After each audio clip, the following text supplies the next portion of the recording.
Assalamualaikum warahmatullahi wabarakatuh. Bismillahirrahmanirrahim. Alhamdulillahirabbil alamin wa bihi nasta'in wa ala umuri dunya waddin. Wassalatu wassalamu ala sayyidil anbiya'i wal mursalin sayyidina wa maulana Muhammadin wa ala alihi wa ashabihi ajma'in, amma ba'd. Bapak Ibu sekalian jamaah pengawasan jamaah kopi bareng yang dimuliakan Allah Subhanahu wa taala. Alhamdulillahirabbil malam hari ini kita kembali bisa berkumpul bertatap muka bersilaturahim, hadir di kajian dalam keadaan sehat walafiat, tidak kurang apa. Semoga pertemuan malam hari ini betul-betul membawa ilmu yang bermanfaat, diridhoi oleh Allah dan mendapatkan keberkahan dari Allah Subhanahu wa taala. Allahumma amin. Salawat dan salam tidak lupa kita haturkan kepada baginda Rasul Muhammad SAW, Nabi panutan umat, Nabi yang tentunya kita harapkan syafaat pertolongannya sejak hari ini sampai besok di hari kiamat. Semoga kita kelak di hari kiamat mendapatkan syafaat pertolongan dari beliau, amin ya rabbal alamin.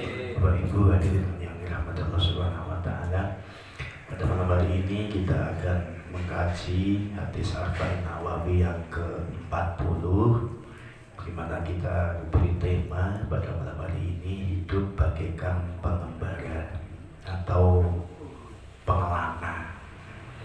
Oke. Mari kita simak, kita baca dulu hadisnya dan kita simak bersama-sama. Bismillahirrahmanirrahim. An Ibnu Umar radhiyallahu anhuma qala akhadha Rasulullah sallallahu alaihi wasallam bimankibayya wa qala kun fid dunya ka'annaka gharibun aw 'abiru sabilin. Wa kana Ibnu Umar radhiyallahu anhuma yaqul idza amsayta fala tanbiris sabah wa idza asbahta fala tanbiril masa wa khudh min sihhatika limaradika wa min hayatika limautika, rawahul Bukhari. An Ibnu Umar radhiyallahu anhu, dari Ibnu Umar radhiyallahu anhu, dia berkata, Ibnu Umar itu anaknya Umar bin Khattab, nama aslinya adalah Abdullah. Dulu ada 4 orang Abdullah yang menjadi sahabat Rasulullah. Keempatnya ini hampir sebaya, umurnya hampir sebaya. Masuk Islam di kalangan masih anak-anak muda, umur sekitar 17-18 tahun sudah masuk Islam. Sama-sama cerdasnya, sama-sama alimnya, 4 Abdullah ini. Salah satunya adalah Abdullah bin Umar. Abdullah yang lainnya, satu Abdullah bin Umar, yang kedua Abdullah bin Abbas, yang ketiga Abdullah bin Mas'ud, yang keempat adalah Abdullah bin Amr bin As. 4 Abdullah. Jadi 4 Abdullah ini juga banyak meriwayatkan hadis dari Rasulullah SAW. Hadis ini diriwayatkan oleh Ibnu Umar karena langsung dialami oleh Abdullah bin Umar secara langsung.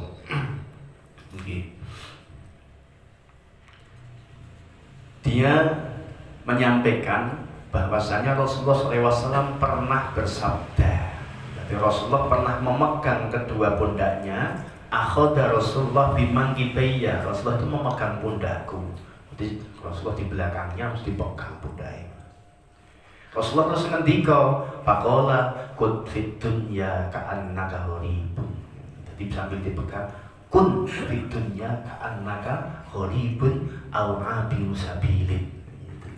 Jadi Kanjeng Nabi ngendika kepada Abdullah bin Umar, jadilah engkau di dunia seperti orang asing atau seorang musafir, pengembara, pengelana.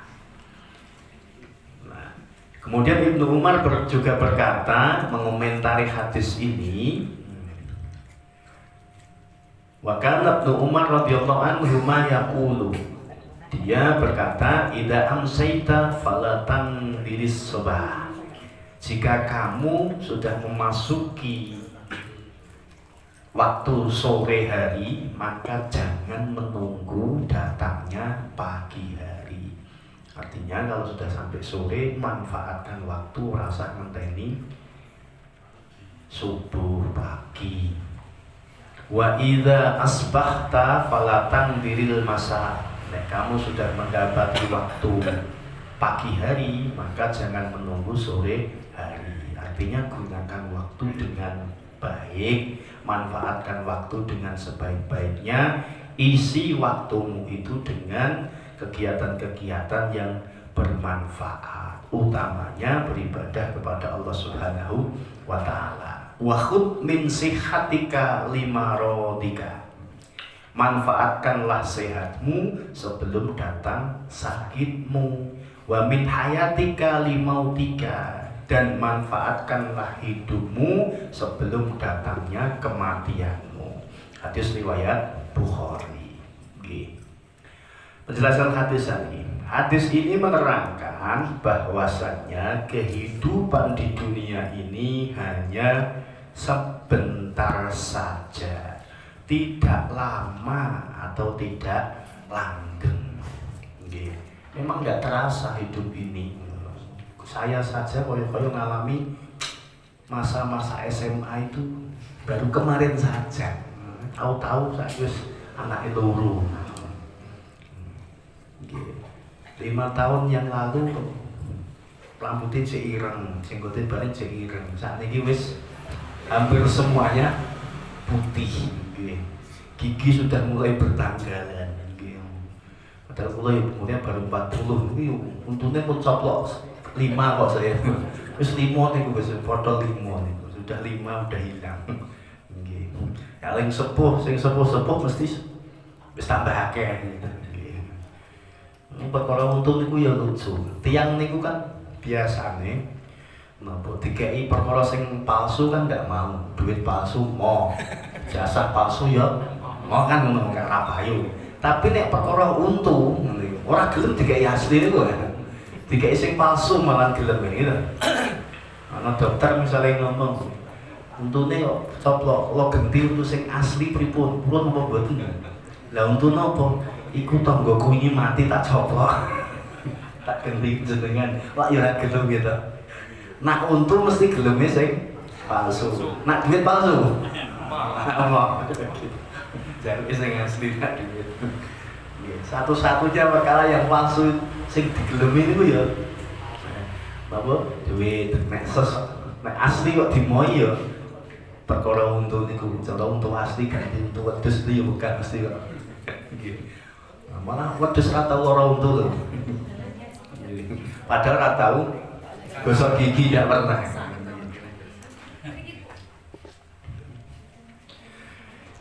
Hidup itu hanya sebentar saja. Oleh karena itu sering kita mendengar juga ada pepatah Jawa.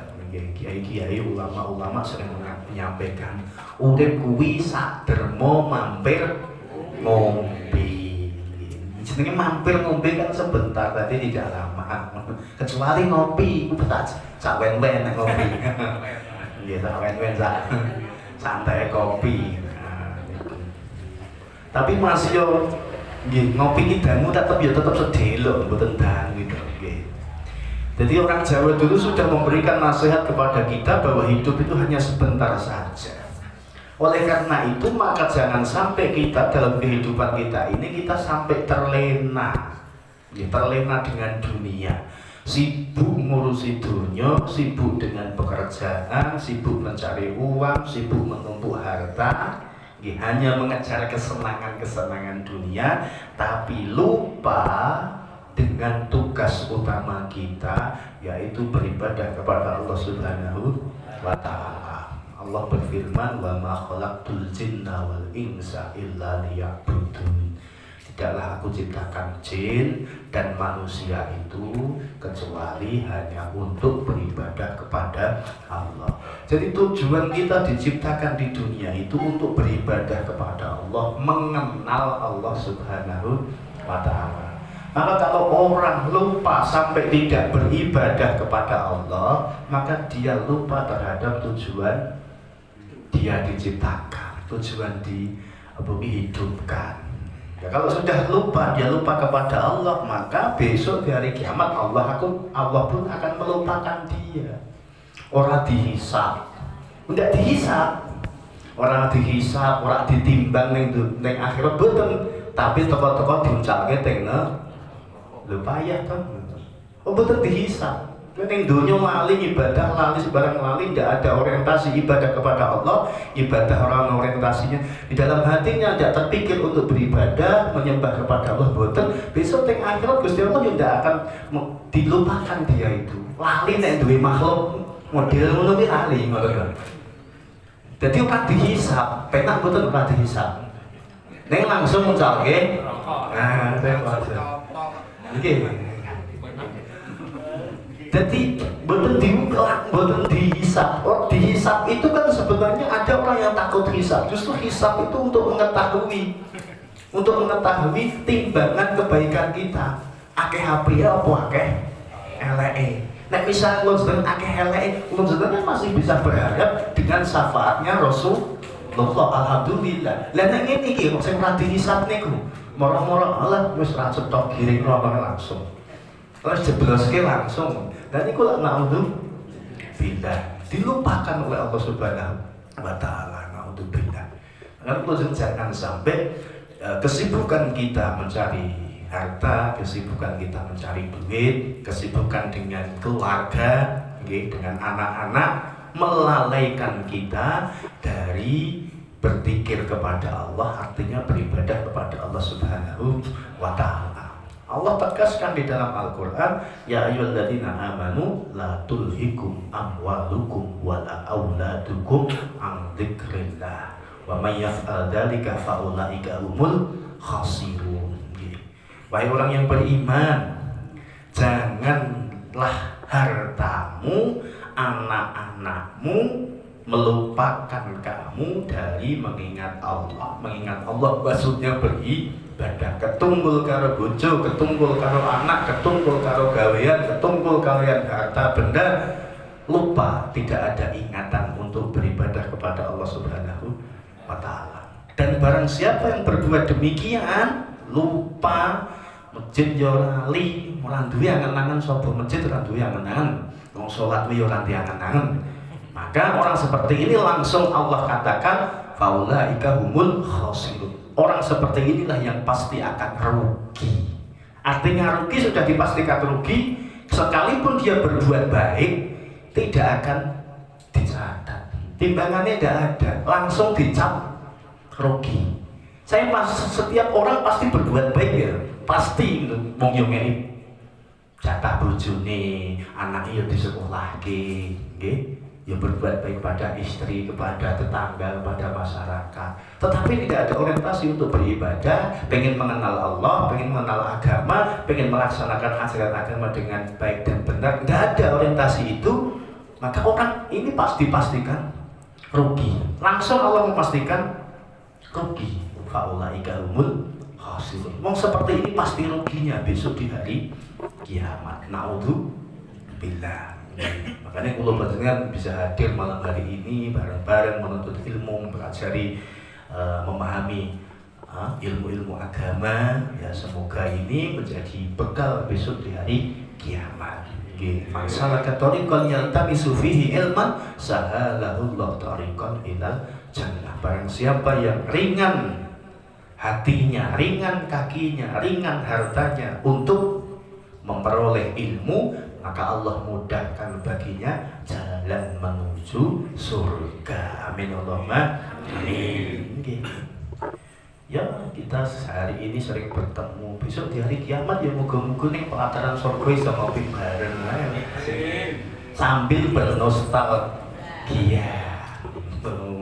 So garap-garapan kayak tukang wedang biyen ya bro. Kayak sing nyepake kopi, ngono niku. Kayak nek damel jati uga, nek ning bojo gelem kudu wilayahe soalé. Garap-garapan ngono niku sok nggih. Nggih to, garap-garapan. Lho itu apa? Tapi kan suasananya besok di surga kan penuh dengan kebahagiaan pasti. Kita besok di surga akan apa nggih? akan menceritakan amal-amal apa yang mendatangkan rahmat Gusti Allah, amal-amal apa yang mendatangkan maghfirahnya Allah, itu akan kita sampaikan kepada teman. Kowe gara-gara opo kowe di ngapura? Oke, biyen gara-gara nyepake kopi misale. Iki ditampa Gusti Allah, alhamdulillah. Nah, aku ora gara-gara ngeterke baju. Wah, iso wong soalnya pas kajian aku ngantuk. Nah, ini kan bisa. Jadi kita tidak tahu amal apapun yang bisa mendatangkan rahmat Gusti Allah. Makanya sekecil apapun amal baik jangan kita remehkan. Dan sekecil apapun dosa atau maksiat juga jangan dianggap enteng. Tidak ada dosa itu besar kalau terus-menerus kita istighfari. Tidak ada dosa itu kecil kalau setiap hari kita lakukan. Ini gede-gede numpuk.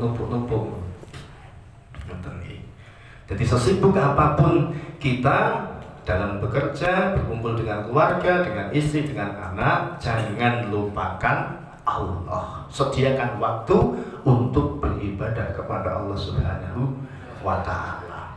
Oke. Wong yo 5 kali dalam satu hari. Dan kehidupan kita di dunia ini sebentar, akan terasa sebentar sekali. Saya sering pangkat kalau tiang-tiang sepuh, pun sepuh-sepuh nih. Jadi kan pas saya imut nom-nom impian ijet, rumah satu yo kayak wingi wae. Kok wis tuwa umur wis widak ya. Wis mampu lemah ngene iki. Nah. Dan kebetulan Rasulullah juga menyampaikan bahwasannya kebanyakan umur umatku itu hanya berkisar antara 60 sampai 70 tahun. Sedikit sekali yang melewati 100 tahun. Rata-rata 60-70 tahun. Sepatutnya Nabi ini mawon lah. Tapi nek misalnya pun jenengan dikai umur kaya Nabi Adam, itu pasti sengsara kok mangan. Nabi Adam umurnya berapa? 950. Ya, 150 tahun nih. Umurnya 950 tahun. Umur 100 tahun orang diuntungin seprotok TKB arep mangan piye kan. Dicari marneng wis rantai-rantai. Nggih. Nabi Muhammad yesone 63 tahun. Itu kalau kalender Hijriah. Kalender Hijriah 63 tahun. Tetapi kalender Masehi cuma 59, sekian tahun. 59 tahun kan sudah begitu. 60 lah. Kalau kalender Masehi itu Nabi Muhammad 60 tahun. Tapi kalau kalendernya pakai Hijriah 63 tahun. Nah, itu ngitungnya kan nganggo Masehi. Kan Nabi sudah teluwi Masehi. Itu Hijriah, 63 itu Hijriah. Kalau Masehi cuma 60, betul nonton 63.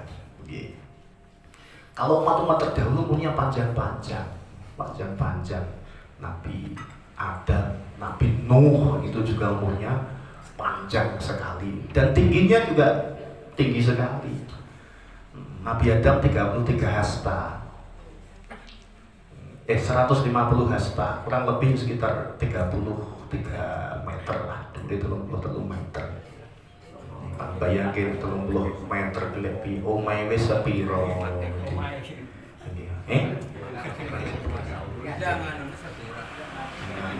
Nganune sepiro Bu.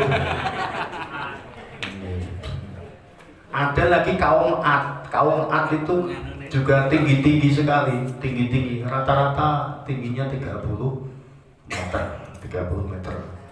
Jadi ada cerita, tapi entah benar atau tidak, namanya Auds bin Unuk. Itu salah satu cucu dari Nabi Nuh alaihissalam. Itu tingginya itu kalau dia berdiri maka bayangannya ini nutupi gunung. Sak gunung itu ketutupan. Bahkan kalau dia berdiri manusia tidak akan bisa melihat matahari. Kalau dia masuk ke lautan hanya sepinggangnya saja. Oke, niku nek piyambake kalau mau makan selalu mengambil pohon yang paling besar diambil terus buat nusuk ikan. terus ikannya dipanggang di atas teriknya matahari, dipanggang, dipanggang sembelih dipangan nih. Dan Auj bin Unuk ini juga yang bedol kayu sing gawake kayune Nabi Nuh alaihissalam, sangat tinggi sekali. Jangan searching Google nanti Auj bin Unuk itu siapa, ngoten ceritane niku dhuwur.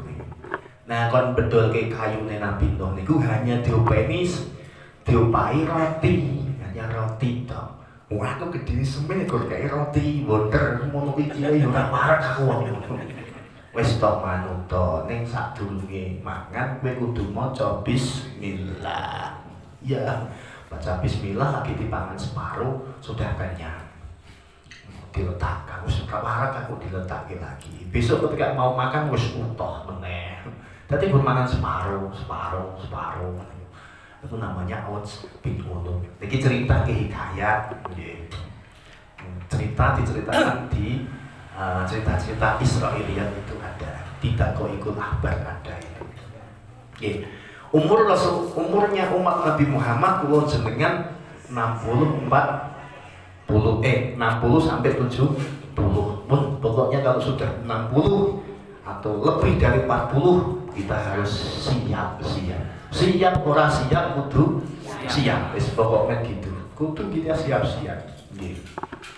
Likulli syai'in hasatun wa hasatu ummati ma baina sittin wa sab'in ila sab'in. Nggih. Segala sesuatu ada masa akhirnya, ada masa panennya, ada masa kematiannya. Masa akhir umatku rata-rata umur 60-70 tahun dan sedikit sekali yang sampai umur 100 tahun. Ini Rasulullah yang ketiga. Oke, oleh karena itu Rasulullah memberikan pesan kepada kita dalam menjalani kehidupan di dunia ini kita harus mengambil dua perumpamaan ini, pilih salah satu. Yang pertama, jadilah gharib. Gharib itu orang yang asing. Jadi kita hidup di dunia ini bagaikan orang asing. Dunia ini bukan milik kita. Ini hanya tempat singgah saja. Jadi kita ini orang asing yang dunia ini orang asing. Sehingga karena kalau kita merasa diri kita itu hidup asing di dunia ini, kita akan hati-hati. Oke, perilakunya hati-hati, ngendikane ya berhati-hati. Sehingga kita bisa menghindari perbuatan dosa dan maksiat. Termasuk itu. Dan ini bukan negeri tempat tinggal saya, ini bukan. Asalku ranong kene, asalku adalah surga. Nah, aku kira balik ning surga. Karena ini hanya tempat persinggahan, maka aku harus mencari bekal sebanyak-banyaknya. Cari bekal, jangan sampai ketean ning dalan. Jadi kita harus merasa diri kita asing dan siap diasingkan. Sebagaimana Islam, awal-awal Islam dulu juga dianggap asing. Badal Islamu ghoriban wa sayaudu kama bada'a ghoriban fatuba lil ghuraba. Islam dulu datang dalam keadaan asing, tidak dikenal sama sekali, ajaran-ajarannya dianggap menyimpang oleh orang-orang kafir musyrik, dianggap aneh. Ajaran agama Islam dianggap aneh.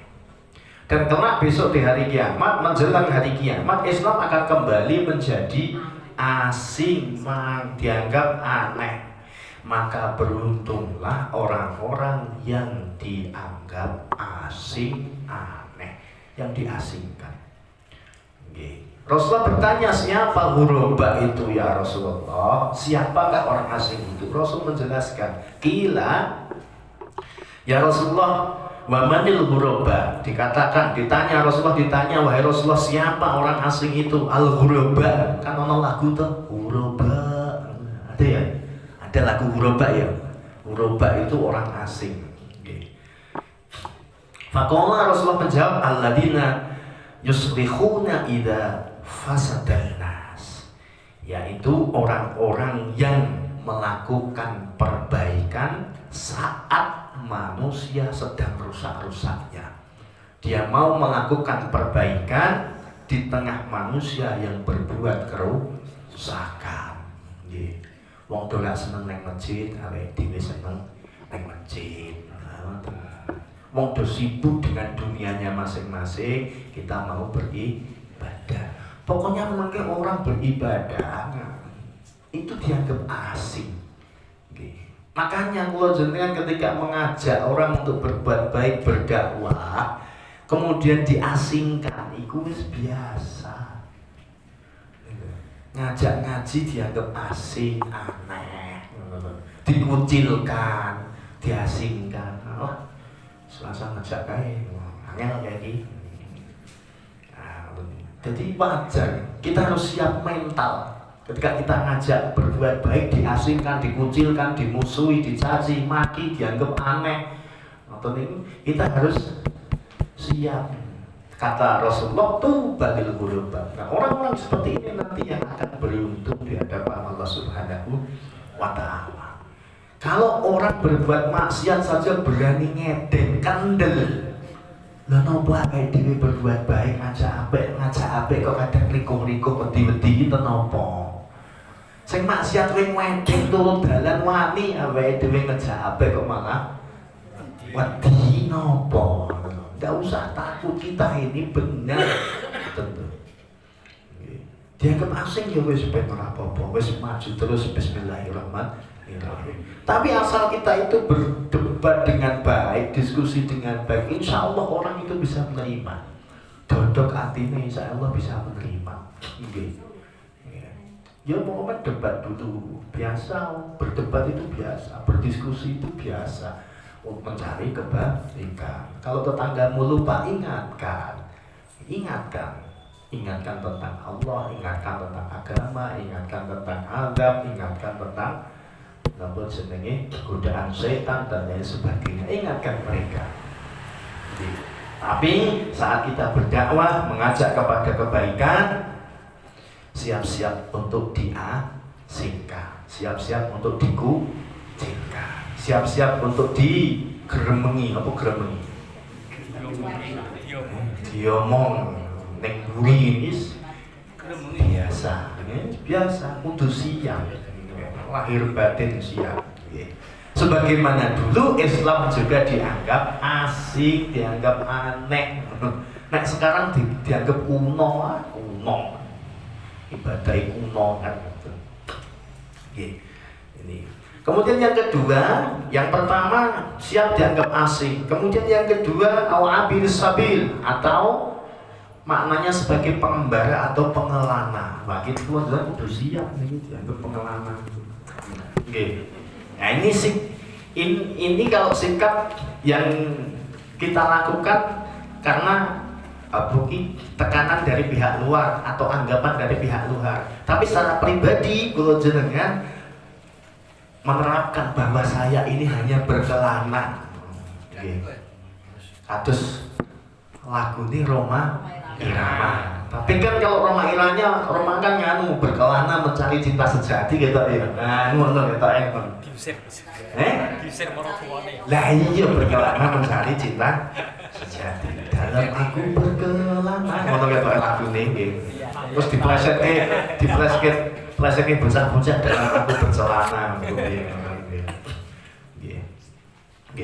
Seorang menjadi seorang pengelana atau pengembara, maksudnya apa? Maksudnya kita menetap di satu daerah itu tidak akan lama, hanya bersinggah saja. Nah kita di dunia itu juga hanya bersinggah saja, enggak lama.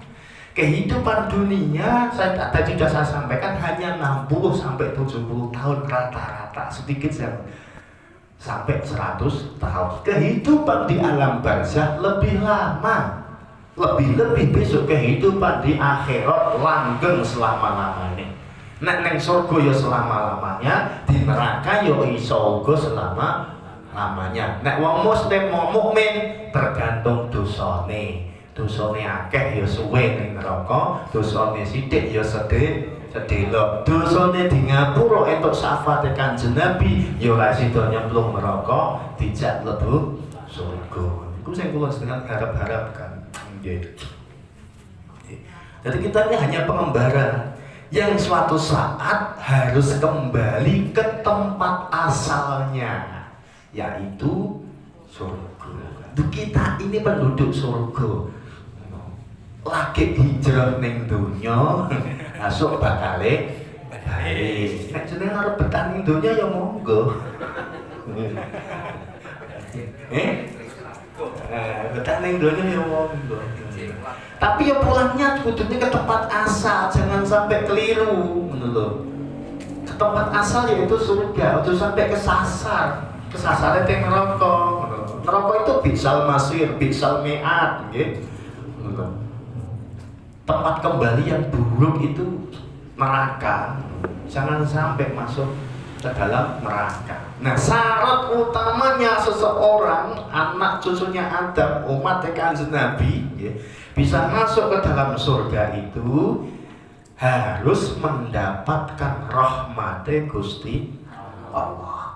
Allah memberikan rahmatnya yang paling besar kepada kula jenengan, yaitu Al-Qur'anul Karim. Wa nunazzilu minal Qur'an ma huwa syifaa'un wa rahmatun lil mukminin. Jenengan sudah dapat rahmat Gusti Allah berupa Al-Qur'an. Oleh karena itu jaga Al-Qur'an, baca, pelajari.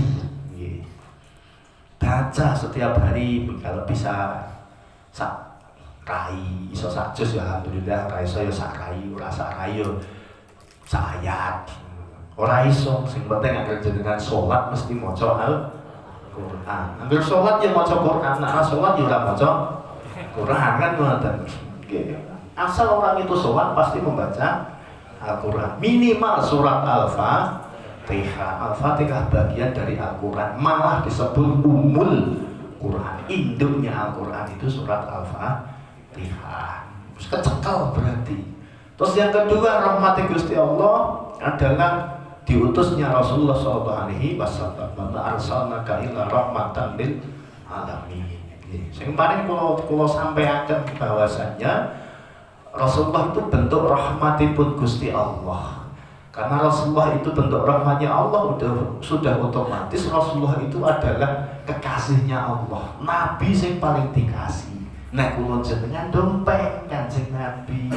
Nek nabi ini nabi sing dikasih, berarti umatnya ya umat yang dikasih. Nah, caranya bagaimana supaya kita mendapatkan syafaatnya Kanjeng Nabi, rahmatnya Kanjeng Nabi, kita diakui sebagai umatnya? Ya perbanyak membaca sholawat. Lu niku.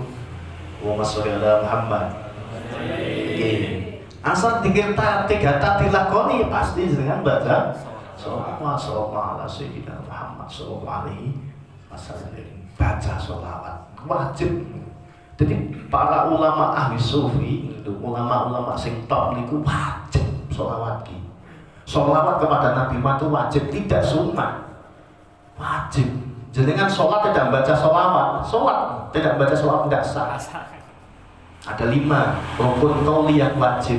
Rukun qauli 5. Dalam sholat itu ada 5 rukun qauli yang berupa ucapan yang wajib diucapkan. 1 takbiratul ihram, Allahu Akbar. Ini wajib. Tokong ini tok rasa. Allahu Akbar. Yang kedua, membaca Al-Fatihah itu wajib.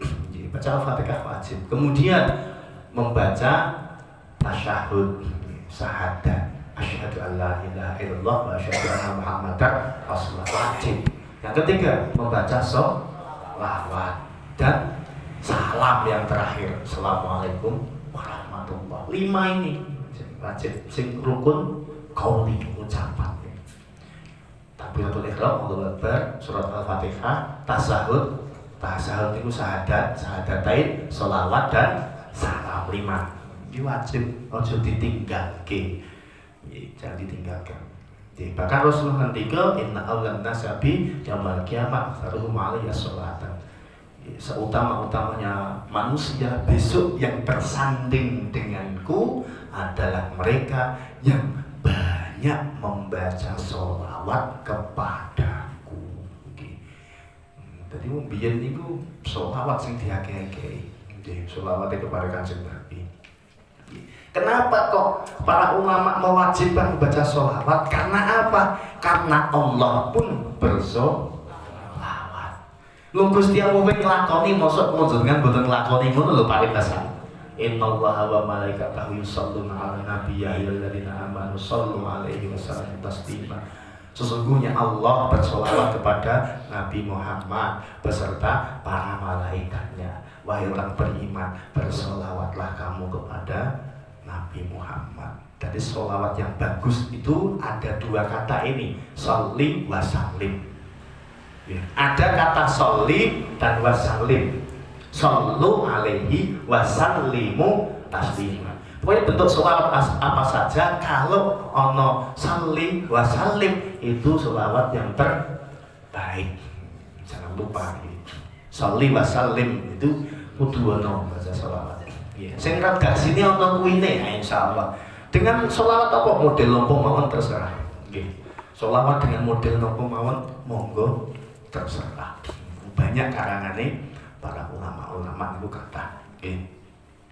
Kita hidup di dunia hanya sebagai pengembara saja, yang artinya hanya sebentar saja. Dunia ini hanya sebentar, tidak lama. Oleh karena itu, maka kita harus siap-siap menyiapkan diri kita. Waktunya kapan? Ketika kita sudah saatnya dipanggil.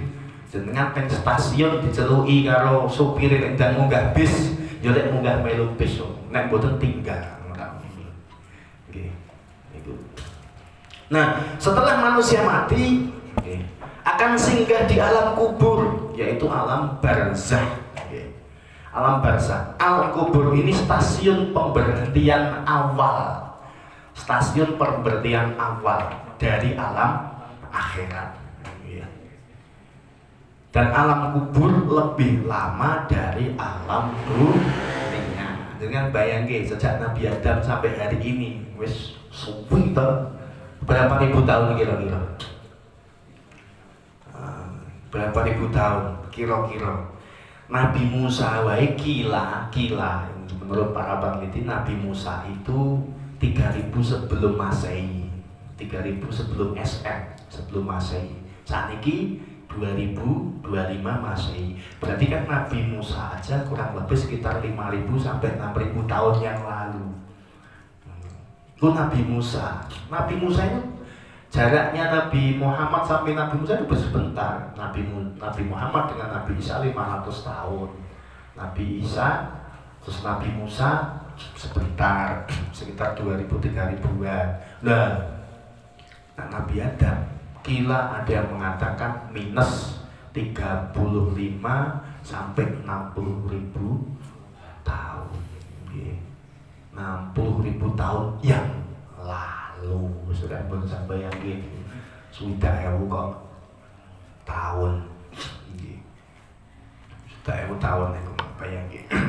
Kan teng alam kubur kan suwi.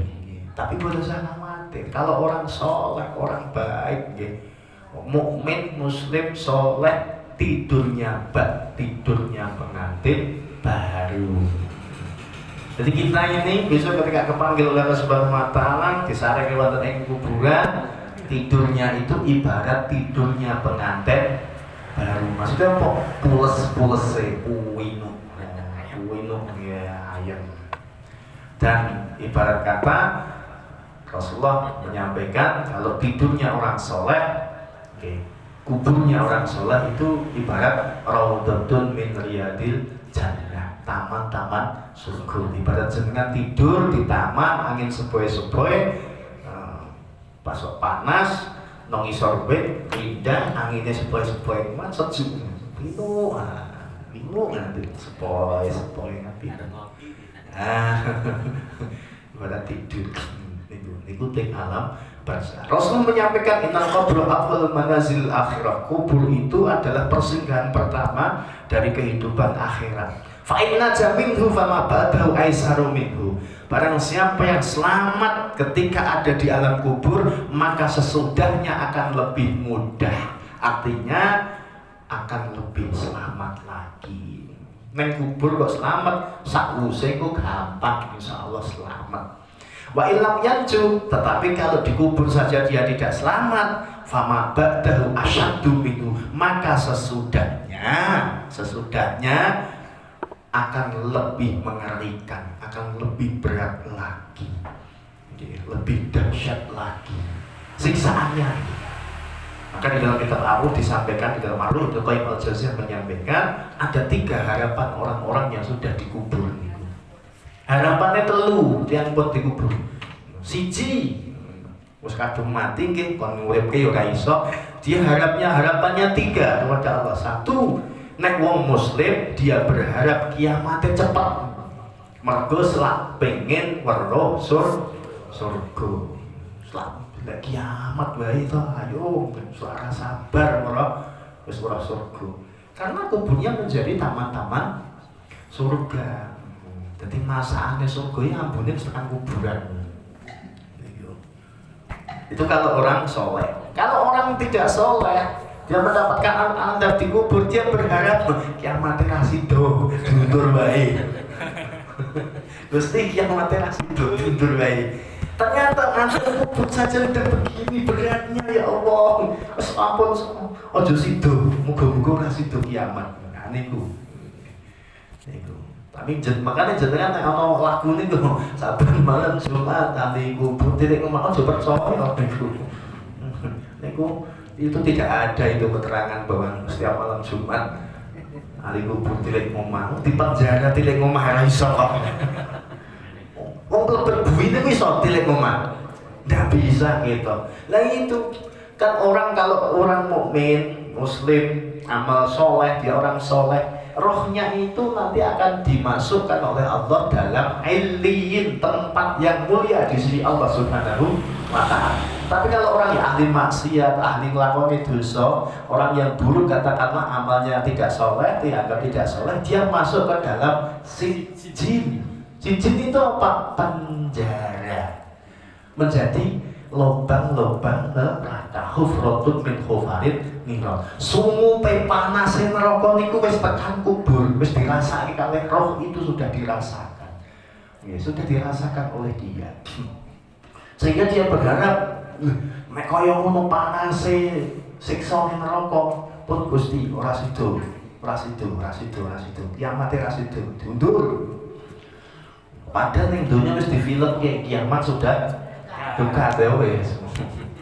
Saya ini ngalang kubur itu kan begitu.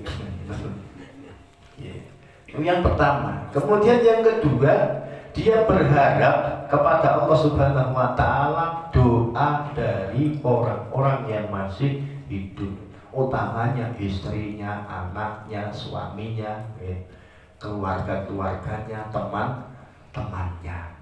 Berharap doa dan istighfar mereka. Yang ketiga, dia berharap sedekah dari keluarganya. Katanya Rasulullah SAW, bukan Rasulullah, Sufyan bin Uyainah menyampaikan ada 3 orang yang akan rugi besok di hari kiamat. Ada 3 orang yang akan rugi. Yang pertama, rajulun da'ilmin. Pertama, rajulun da'malin. Seorang laki-laki atau seseorang yang hidup di dunia, dia punya harta benda. Kemudian dia mati. Setelah mati, harta bendanya diwarisi oleh keluarganya. Nah, setelah mati, harta bendanya diwarisi, hartanya digunakan seneng-seneng karo keluargane, lali karo sing marisi, sing ngeki bahasa. Nggih. Kalaupun keluarganya bersedekah, tidak bersedekah untuk dia, tapi bersedekah untuk dirinya sendiri, kujur-kujuri wong niku. Gitu. Sing nikmati putra-putrane jenengan, putra-putra anak kita mati, anak-anak kita yang menikmati. Sing seneng anak cucu kita. Kulo jenengan biyen tuwane senenge nabung nukoni lemah ya. Nah, kita mati selesai anake ngedoli dinikmati. Wah, tinggalane Pak Yoke, dinikmati. Nggih. Kayak nyanyi apa meneh. Suara. Kalaupun buat sedekah, mending masjid ini tidak diatasnamakan orang tuanya, diatasnamakan dirinya sendiri pribadi. Lu kujur mboten. Aku kujur niku rugi-rugine uang niku mboten niku. Dia punya harta banyak, ditinggalkan untuk ahli warisnya, tapi ahli warisnya tidak tahu cara berbakti kepada orang tua yang sudah meninggal dunia. Hanya dinikmati untuk diri mereka sendiri, kalaupun digunakan untuk beribadah, bersedekah dan lain sebagainya, juga untuk diri mereka sendiri. Tidak pernah ingat kepada orang tuanya. Naudzubillah. Kelingane kudu Fatihah kudu falak binas tok wis tahlilan tok. Tidak pernah toh menyisikan hartanya iki sangu kanggo bapakku sedekah tak atas namanya bapakku. Jarang. Nek tahlilan percaya. Nggih, nek tahlilan tahlil ngirim doa gitu. Ngirim doa tahlil itu tidak bisa menjadi jaminan dia itu jadi anak soleh, tidak bisa. Hanya menjadi salah satu tanda. Karena tahlilan 1 hari, 7 hari, 100 hari, setahun, 2 tahun, 3 tahun sampai nyewu itu hanya tradisi, Pak. Hanya tradisi saja. Artinya apa? Sing soleh, ora soleh tetap lah. Kone karena itu tradisi. Betul nggih? Dia itu mau ahli ibadah atau tidak sama. Artinya apa? Karena itu sudah menjadi tradisi. Maka kesolehan yang hakiki adalah saat anaknya tahu sholat, ngerti ibadah. Ini soleh. Padahal yang diterima oleh Allah adalah doanya anak soleh. Dan aku yang soleh ya orang. Jadi syarat diterima kan apa kuwi?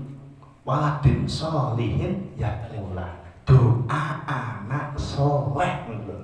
Saya pertanyaannya, saya sudah soleh belum? Kalau saya sudah soleh berdoa insya Allah diterima. Kalau saya belum soleh, ya mungkin. Lalu saat ini kok bener kalau ngopo ya tetap tahlilan ya Pak. Nggih, masih digolek-golek kadang kok. Walaupun bedinone ra tau salat, ahli mabuk segala macam. Pak ninggal tetap ditahlili. Wong daerah nganu gul ngundang kok. Dia kan cuma ngundang nyepai. Setiap harinya wow. Jadi yang paling utama adalah kesolehan anak. Kalau anak soleh, insya Allah, anak kita soleh. Waktunya sholat dia sholat. Waktu ibadah dia ibadah. Orang tua, insya Allah tetap mendapatkan pahala. Berarti anak soleh ini merupakan hasil didikan orang tua. Itu sedekah jariah wong tua. Jadi anak soleh itu sedekah jariah wong tua. Pada saat ini bentuk didik anak soleh ini angel. Saya utama nih. Kemudian yang kedua, orang yang rugi besok di hari kiamat itu adalah orang yang punya ilmu tetapi dia tidak bisa mengambil pelajaran dari ilmunya. Artinya apa? Dia pinter ngajar wong apik. Ngongkon wong sabar ning dhek ora sabar. Ngongkon wong sedekah ning dhek ora tau sedekah. Ngono iki lho maksude. Nggih. Ngoten. Lah ngono iki. Jadi pinter kadang ngajar, mimpin segala macam, tapi dia belum tidak mampu melaksanakan apa yang menjadi syariat agama. Okay. Ajak-ajak nih dia orang lakoni ini bahaya kadang-kala. Atau kadang-kala dia mengajarkan sesuatu yang dia tidak tahu persis ilmunya, hanya sekedar apa ki krungu nonton YouTube apa piye terus diajake kancane, ning dhek dhewe ora ngerti, radong, ora paham. Oke, kadang kalau wong ribut masalah wakaf ternyata sing ribut ki lho ora ngerti. Repot urusane gitu. Ruwet lah ngene. Lah nek wong ngerti kan dadi ruwet. Nek wong ngerti ki insyaallah kepenak. Tidak sama la yastawi alladzina ya'lamun wal ladzina la ya'lamun. Kan Allah nanti kok tidak sama amalnya orang yang tahu punya ilmu dengan amalnya orang yang tidak tahu tidak punya ilmu. Tidak sama. Bukan bodoh dengan sini Gusti Allah. Itu. Nah, tukang profesional kalau tukang sak-sake ya beda. Tatanane sing apik, sing siji ngene. Ya wis leren sesuk. Leren iki. Mesti ngoten. Beda itu insyaallah sama. Ya, tidak beda, tidak sama, beda. Itu yang paling utama. Itu yang kedua.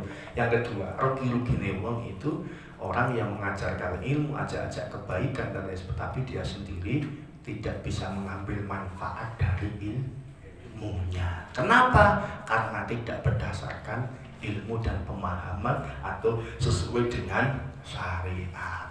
Butuhe ngeyel, butuhe apik teko dilakoni. Ning ilmune tenanan dhewe enggak paham. Maka pentingnya di sini kula jenengan kudu belajar supaya apa yang kita lampahi itu kita punya dasar yang kuat, tidak keliru, tidak salah. Kemudian yang ketiga, orang yang rugi. Bentar kira jam 10 gitu. Jam 10. Jadi kok Jam mati. Jadi rugi-rugine wong besok adalah rajulun da'abdin zu abdin. Seseorang yang punya bawahan, punya budak zaman biyen punya budak atau punya bawahan, ternyata bawahan itu amalnya khairun minhu, lebih baik darinya. Itu loro lagi. Ning dunya kene dikongkoni, dinyek-nyek. Sok ning akhirnya jebule amale luwih apik. Pripun bayangke? Wisin mboten Sakit. Duwe majikan ndoro, ART pembantune dikongkoni kok ngene. Sok surgane pembantune luwih dhuwur tinimbang majikane. Lara mboten? Lara niku. Lha mboten niku. Niku sakit. Ternyata anak buah amale luwih apik tinimbang atasane. Jangan kira kados kula ternyata amale jenengan bisa saja lebih baik daripada amal saya. Menurut penilaian Allah Subhanahu wa ta'ala bisa jadi mergone apa sing ning ngarep kiai segala macem arah diamplope ora teko bisa jadi ya ngoten niku lho. Nek sing teko wis ikhlas atine kadang kula melu urut. Lho nggih, jangan dikira kita bikin pengajian yang besar. Ngoten niku kiai ini lebih mulia, belum tentu. Justru yang mengundang terkadang lebih mulia daripada yang diundang. Lho kiai ini kok ora disangoni lho ora teko. Nek ora diundang apa ya belum ngaji? Gitu. Nah kita yang mengundang wis urun harta, urun tenaga gitu. Kadang-kadang sing ngundang itu kadang luwih apik tinimbang sing diundang. Nek kadang kalau nek wis nyetel panggungnya kadang keluwet kaya bener-bener dhewe ya. Gitu. Kaya dhewe ahli surga dhewe sing pendengare jamaah kaya salah kabeh ngelek kabeh sing paling bener dhewe. Banyak mboten sing terjadi kayak gitu. Mungkin belum tentu ya. Jadi yang sing ngaji ning dhuwur panggung itu belum tentu lebih mulia amal ibadahnya daripada yang di bawah. Kita nggak tahu atine wong. Nggih, ini kula nggih wonten to.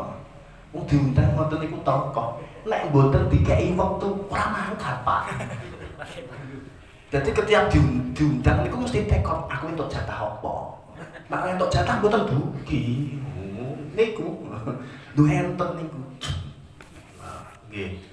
Gara-gara niku atau udah narik dulu sekian, nek ora sekian aku ora. Bisa jadi gitu. Karena itu pekerjaan gitu. Itu pekerjaan. Niatnya bukan dakwah lagi. Ya walaupun dia beralasan tuh profesional yang ini ya semoga terserah lah. Semoga lah dengan alasan apa gitu. Jadi bisa saja begitu. Jadi orang yang nuwun sewu punya hamba, punya hamba, punya anak buah atau apa pesuruh, tetapi ternyata pesuruhnya punya amal lebih baik daripada majikan. Niku loro-lorone wong besok di hari kiamat naudzubillah. Nek kula jenengan sok dikumpul kita di siji berarti amale apik-apik kan ngono. Ora ndusung.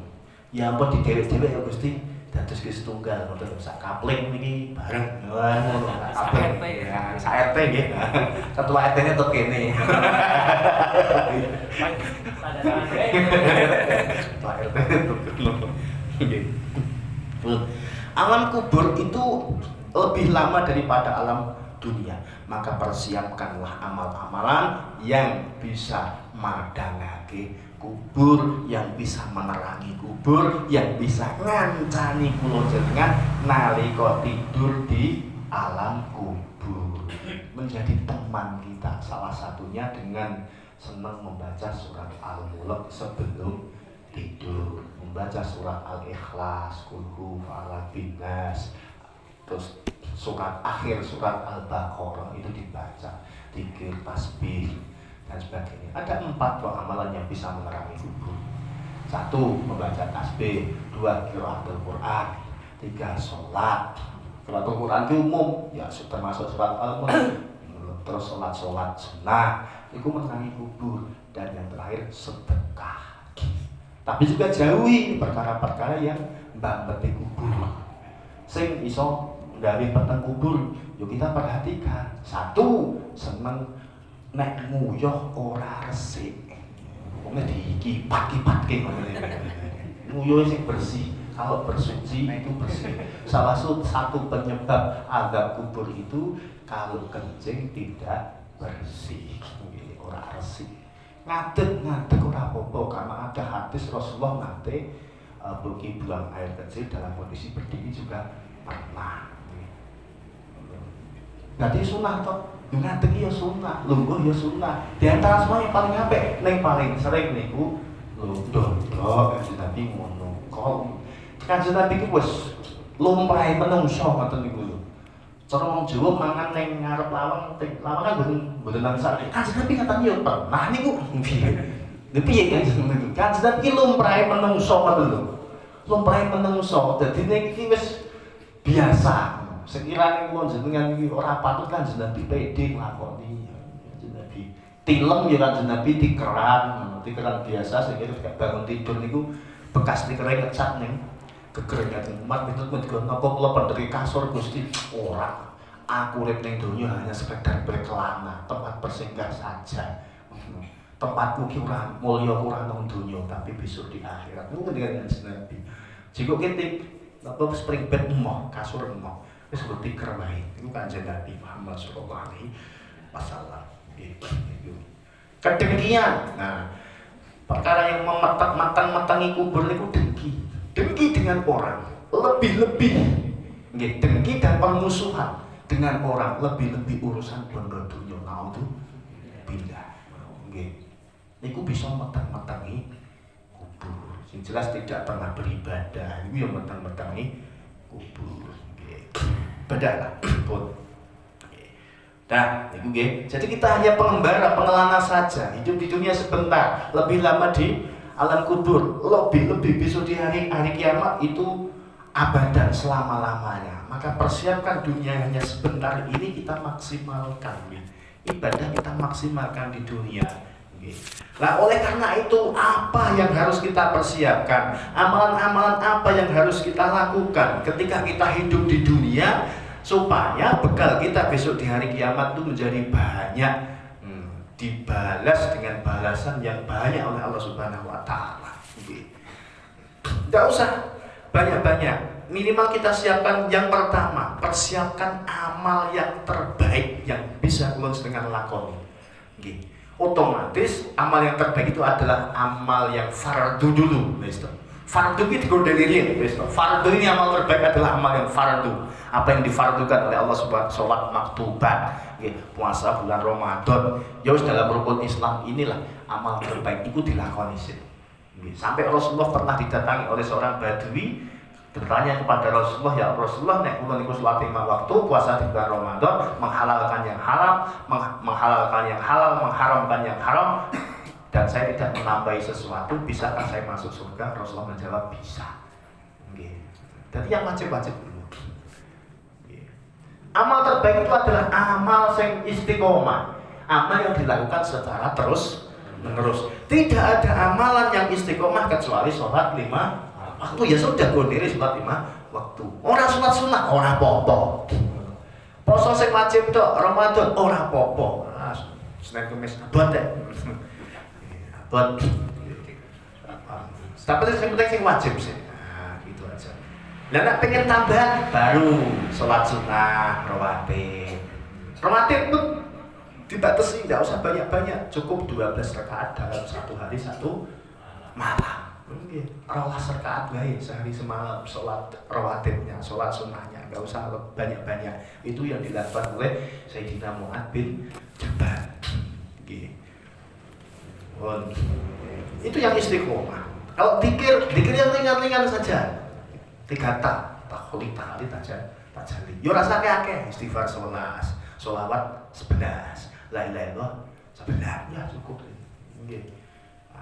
Dan pokoknya amal terbaik itu amal yang istiqomah. Rasulullah menyampaikan kok menurut afdalul amal adwamuha wa engkola. Sebaik-baik amalan adalah yang paling istiqomah walaupun hanya sedikit. Kenapa kok sedikit Rasulullah? Karena kalau sidik kuwi kita bisa istiqomah. Istighfar 11 bisa dilakoni.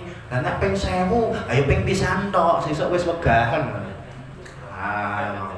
Lebih baik jenengan 1000 kali niku jenengan bagi 100 hari iku luwih HP daripada baca 1000 kali sak dodoan.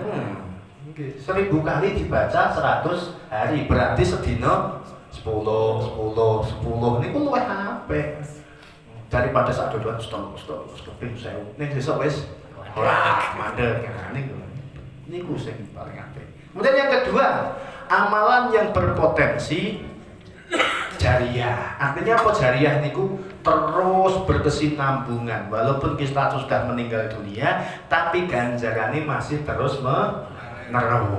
menerus. Bisa berupa apa? Berupa kita berinfak, bersedekah, hal-hal yang bersifat jariah, ikut serta dalam pembangunan masjid. Karpet yang masjid Damar Jati kok wis rusak bodol-bodol ya. Aku tak tuku siji bismillah infak jariah. Selama niki jedingku pahala akan terus mengalir ngoten. Tak nukoke karpet siji yo ngoten. Bapakku wis ninggal, ibuku wis ninggal. Piye yo sedekahe bismillah. Ya tingsun tuku karpet siji ganjarane ya Allah tak paringke ibu, bapak, mbah sing pun ninggal. Mun salehke. Nah, jejeg ge salat terus ganjarane ngalir terus. Deposito berarti. Bunganya terus berjalan. Cari yang berpotensi jariah. Nggih. Ikut serta dalam membangun masyarakat. Makanya yang bayar pajak niku jenengan niati jariah. Saya bismillah bayar pajak ning negara, muga-muga bangun dalan nggih bangun napa Gusti untuk ganjaran terus. Lu kalau ngoten. Nek bayar pajak aja ngedumel. Mau terus pajake. Pajak munggah ben semen sak semen Gusti lho. Orang Islam itu, orang mukmin itu harus bisa melihat kebaikan sekalipun dalam kondisi buruk. Bisa melihat kebaikan-kebaikan walaupun dalam kondisi keburukan. Ketika musibah tetep awake dhewe weruh apike. Kaya wong Jawa niku lho. Wis tibuhe tetep untung. Ora ngene selamat. Cek bejo, alhamdulillah kowe iki untung, cek paringi selamat. Nah kan ngoten. Jadi harus bisa melihat kebaikan. Dan kunci rahmati Gusti Allah, jenengan harus mempertemukan satu kebaikan dengan kebaikan yang lainnya. Tetangga jenengan berbuat baik, jenengan juga harus bisa mempertemukan kebaikan yang saya lakukan dengan kebaikan orang lain. Ini kunci rahmati Gusti Allah. Nah kita tidak bisa mempertemukan satu kebaikan dengan kebaikan yang lain, jangan berharap rahmati Gusti Allah. Sama-sama niat baik, ini niat baik, nek kok gegem karepe dhewe ngeyel akhirnya siji rono siji rene, walaupun sama-sama niate apik, tidak akan mendatangkan rahmati Gusti Allah. Makane kula kadang kala kudu ngalah nglenggono, mendahulukan apa karepe wong liya. Itu berarti jenengan bakal mendapatkan rahmati Gusti Allah. Sing kono wis mesti berdasarkan nafsu, ngoten lho. Kan ngeyel. Kan sudah bukan lagi ikhlas. Dia sudah berdasarkan nafsu, kudu dirungokke, kudu diindel, kudu dituruti. Kecuali kalau tidak ada pilihan yang baik, sing kono menggok ya kudu kenceng awake dhewe kan ngoten. Sing kene niate serapate apik kok nggih. Ya awake kudu kenceng kalau melihat kayak begitu. Maka kita harus mampu menemukan kebaikan, berbagai macam unsur kebaikan kita pertemukan. Di situ nanti rahmah Gusti Allah, maghfirah Gusti Allah, berkah Gusti Allah bakal terlimpah. Nggih. Jadi ngoten. Nggih. Kalau nggak ketemu ya wes harus bisa menemukan itu. Jadi berpikir ngoten. Nggih. Dua, lakukan amalan-amalan yang berpotensi jariah. Walaupun kita sudah meninggal dunia, tapi pahala terus mengalir sampai ke pangkuan kehadapan kita walaupun kita sudah meninggal dunia. Kemudian yang ketiga yang paling utama juga, jangan sampai dilupakan, terus-menerus berdoa memohon husnul khatimah. Husnul khatimah itu insya Allah orang yang husnul khatimah berarti mati dicatat membawa iman dan Islam. Tapi kalau jenengan orang sakit di mati su'ul khotimah, kekhawatiran kita mati su'ul khotimah itu adalah godaan jin setan iblis, supaya kita tidak yakin dengan rahmate Gusti Allah. Yakin no, kalau jenengan gondelan rahmat loro kok Quran dan Nabi Muhammad. Orang sakit di mati su'ul khotimah, yakin mesti husnul khotimah. Diperkuat lagi dengan terus-menerus berdoa kepada Allah Subhanahu wa Ta'ala. Dungu tenanan. Bagaimana doanya? Ini hanya salah satu contoh saja. Ini juga doa tertuang dalam Al-Quran. Rabbana faghfir lana dzunubana wa kaffir 'anna sayyi'atina wa tawaffana ma'al abrar. Wahai Tuhan kami, ighfir lana dzunubana, ampunilah dosa-dosa kami. Wa kaffir 'anna sayyi'atina, hapuskanlah, tutupilah kesalahan-kesalahan kami, keburukan-keburukan kami. Wa tawaffana ma'al abrar, dan wafatkan kami bersama orang-orang yang baik, orang-orang yang ahli kebaktian, ahli berbakti. Rabbana ini salah tulisannya ini. Rabbana wa atina ma wa'adtana. Wahai Tuhan kami, berikanlah kepada kami apa yang telah Engkau janjikan. Ala rasulika, kepada rasul-rasul panjenengan. Wala tuhzina, dan jangan kau kecewakan kami yaumal qiyamah, di hari kiamat. Innaka la tukhliful mi'ad, karena sesungguhnya Engkau zat yang tidak akan pernah mengingkari janji. Utawa Allahumma inna nas'aluka husnal khatimah wa na'udzubika min su'il khatimah. Ini juga doa husnul khatimah.